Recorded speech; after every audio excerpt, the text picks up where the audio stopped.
Before we dive into the events of Joan Is Awful, let's flash back to when this episode first aired, June 15th, 2023. In 2023, the tech industry faced a wave of major layoffs. Meta cut 10,000 employees and closed 5,000 open positions in March. Amazon followed, letting go of 9,000 workers that same month. Microsoft reduced its workforce by 10,000 employees in early 2023, while Google announced its own significant layoffs, contributing to a broader trend of instability in even the largest, most influential tech companies. Netflix released Depp v. Heard in 2023. This three-part documentary captures the defamation trial between Johnny Depp and Amber Heard. The series explored the viral spectacle that surrounded it online, showing how social media, memes, and influencer commentary amplified every moment. Meanwhile, incidents of deepfakes surged dramatically. In North America alone, AI-generated videos and audio clips increased tenfold in 2023 compared to the previous year, with a 1,740% spike in malicious use. In early 2023, a video began circulating on YouTube and across social media that seemed to show Elon Musk in a CNBC interview. The Tesla CEO appeared calm and confident as he promoted a new cryptocurrency opportunity. It looked authentic enough to fool thousands, but the entire thing was fake. That same year, the legal system began to catch up. An Australian man named Anthony Rotondo was charged with creating and distributing non-consensual deepfake images on a now-defunct website called Mr. Deepfakes. In 2025, he admitted to the offense and was fined $343,500. Around the world, banks and cybersecurity experts raised alarms as AI manipulation began to breach biometric systems, leading to a new wave of financial fraud. What started as a novelty filter had become a weapon capable of stealing faces, voices, and identities. All of this brings us to Black Mirror, Season 6, Episode 1, Joan Is Awful. The episode explores the collision of personal privacy, corporate control, and digital replication. Joan's life is copied, manipulated, and broadcast for entertainment before she even has a chance to tell her own story. The episode asks, how much of your identity is still yours when technology can exploit and monetize it? And is it even possible to reclaim control once the algorithm has taken over? In this video, we'll unpack the episode's themes, explore real-world parallels, and ask whether these events have already happened, and if not, whether they are still plausible in our tech-driven, AI-permeated world. Let's go! Streaming our shame. In Joan Is Awful, we follow Joan, an everyday woman whose life unravels after a streaming platform launches a show that dramatizes her every move. But the show's algorithm doesn't just imitate Joan's life, it distorts it for entertainment. Her friends and co-workers watch the exaggerated version of her and start believing it's real. The idea that media can reshape someone's identity isn't new. It's been happening for years, only now with AI, it happens faster, cheaper, and more convincingly. Reality television has long operated in this blurred zone between truth and manipulation. Contestants on shows like The Bachelor and Survivor have accused producers of using editing tricks to create villains and scandals that never actually happened. One of the most striking examples comes from The Bachelor contestant Victoria Larson, who accused producers of using frankenbiting, a technique of editing together pieces of dialogue from different times to make her appear like she was spreading rumors or being manipulative. She said the selective editing destroyed her reputation and derailed her career. Then, there's the speed of public judgment in the age of social media. In 2020, when Amy Cooper, later dubbed Central Park Karen, called the police on a black bird watcher, the footage went viral within hours. She was fired, denounced, and doxxed almost overnight. But Joan Is Awful also goes deeper. showing how even our most intimate spaces are no longer private. In 2020, hackers breached Vastaamo, a Finnish psychotherapy service, stealing hundreds of patient files, including therapy notes, and blackmailing both the company and individuals. Finnish authorities eventually caught the hacker, who was sentenced in 2024 for blackmail and unauthorized data breaches. In this episode, Streamberry's AI show thrives on a simple principle: outrage.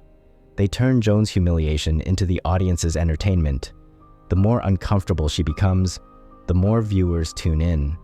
It's not far from reality. A 2025 study published in ProMarket found that toxic content drives higher engagement on social media platforms. When users were shielded from negative or hostile posts, they spent 9% less time per day on Facebook, resulting in fewer ads and interactions. By 2025, over 52% of TikTok videos featured some form of AI generation, synthetic voices, avatars, or deepfake filters. These AI slop clips fill feeds with distorted versions of real people, transforming private lives into shareable, monetized outrage. Joan Is Awful magnifies a reality we already live in. Our online world thrives on manipulation of emotion, of data, of identity, and we've signed the release form without even noticing. Agreeing away your identity. One of the episode's most painful scenes comes when Joan meets with her lawyer, asking if there's any legal way to stop the company from using her life as entertainment. But the lawyer points to the fine print, pages of complex legal language Joan had accepted without a second thought. The moment is both absurd and shockingly real. How many times have you clicked "I agree" without reading a word? In the real world, most of us do exactly what Joan did. A 2017 Deloitte survey conducted in the US shows that over 90% of users accept terms and conditions without reading them. Platforms can then use that data for marketing, AI training, or even creative content, all perfectly legal because we consented. The dangers of hidden clauses extend far beyond digital services. In 2023, Disneyland attempted to invoke a controversial contract clause to avoid liability for a tragic allergic reaction that led to a woman's death at a Disney World restaurant in Florida. The company argued that her husband couldn't sue for wrongful death because years earlier, he had agreed to arbitration and legal waivers buried in the fine print of a free Disney Plus trial. Critics called the move outrageous, pointing out that Disney was trying to apply streaming service terms to a completely unrelated event. The case exposed how corporations can weaponize routine user agreements to sidestep accountability. The episode also echoes recent events where real people's stories have been taken and repackaged for profit. Take Elizabeth Holmes, the disgraced founder of Theranos. Within months of her trial, her life was dramatized into The Dropout. The Hulu miniseries was produced in real time alongside Holmes's ongoing trial. As new courtroom revelations surfaced, the writers revised the script. The result was a more layered, unsettling portrayal of Holmes and her business partner, Sunny Balwani, a relationship far more complex and toxic than anyone initially imagined. In Joan Is Awful, the Streamberry show doesn't care about Joan's truth, and in our world, algorithms aren't so different. Every click, every "I agree," and every trending headline feeds an ecosystem that rewards speed over accuracy. When consent becomes a view or a checkbox and stories become assets, the line between living your life and licensing it starts to blur. And by the time we realize what we've signed away, it might already be too late. Facing the deepfake. In Joan Is Awful, the twist isn't just that Joan's life is being dramatized, it's that everyone's life is. What begins as a surreal violation spirals into an infinite mirror. Salma Hayek plays Joan in the Streamberry series, but then Cate Blanchett plays Salma Hayek in the next layer. The rise of AI and deepfake technology is reshaping how we understand identity and consent. Increasingly, people are discovering their faces, voices, or likenesses used in ads, films, or explicit content without permission. In 2025, Brazilian police arrested 4 people for using deepfakes of celebrity Cate Blanchett and others in fraudulent Instagram ads, scamming victims out of nearly $3.9 million. Governments worldwide are beginning to respond. Denmark's copyright amendment now treats personal likeness as intellectual property, allowing takedown requests and platform fines, even posthumously. In the US, the 2025 Take It Down Act criminalizes non-consensual AI-generated sexual imagery and impersonation. In May 2025, Mr. Deepfakes, one of the world's largest deepfake pornography websites, permanently shut down after a core service provider terminated operations. The platform had been online since 2018 and hosted more than 43,000 AI-generated explicit videos, viewed over 1.5 billion times. Roughly 95% of targets were celebrity women, but researchers identified hundreds of victims who were private individuals. Despite these legal advances, a fundamental gray area remains. As AI becomes increasingly sophisticated, it is getting harder to tell whether content is drawn from a real person or entirely fabricated. An example is Tilly Norwood, an AI-generated actress created by Sequoia. In September 2025, Norwood's signing with a talent agency sparked major controversy in Hollywood. Her lifelike digital persona was built using the performances of real actors, without their consent. The event marked a troubling shift, as producers continued to push AI-generated actors into mainstream projects. Actress Whoopi Goldberg voiced her concern, saying, "The problem with this, in my humble opinion, is that you're up against something that's been generated with 5,000 other actors. It's a little bit of an unfair advantage," she added. "But you know what? Bring it on, because you can always tell them from us."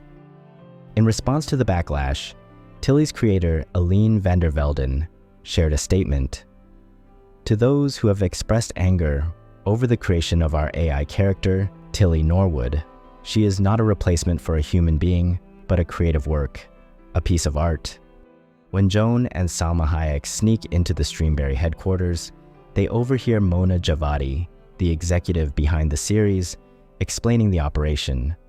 She reveals that every version of Joan Is Awful is generated simultaneously by a quantum computer, endlessly creating new versions of real people's lives for entertainment. Each Joan, Salma, and Cate is a copy of a copy, an infinite simulation. And it's not just Joan. The system runs on an entire catalog of ordinary people. Suddenly, the scale of this entertainment becomes clear. It's not just wide, it's deep, with endless iterations and consequences. At the 2025 Runway AI Film Festival, the winning film Total Pixel Space exemplified how filmmakers are beginning to embrace these multiverse-like AI frameworks. Rather than following a single script, the AI engine dynamically generated visual and narrative elements across multiple variations of the same storyline, creating different viewer experiences each time. AI and deepfake technologies are already capable of realistically replicating faces, voices, and mannerisms, and platforms collect vast amounts of personal data from our everyday lives. Add quantum computing, algorithmic storytelling, and the legal gray areas surrounding consent and likeness, and the episode's vision of lives being rewritten for entertainment starts to feel less like fantasy. Every post, every photo, every digital footprint feeds algorithms that could one day rewrite our lives. Or maybe already are. Maybe we can slip the loop. Maybe we're already in it. And maybe the trick is simply staying aware that everything we do is already being watched, whether by the eyes of the audience or the eyes of the creators that is still seeking inspiration. Thank you for watching. If you enjoyed this video, please give it a like, and for more just like it, check out this playlist right here.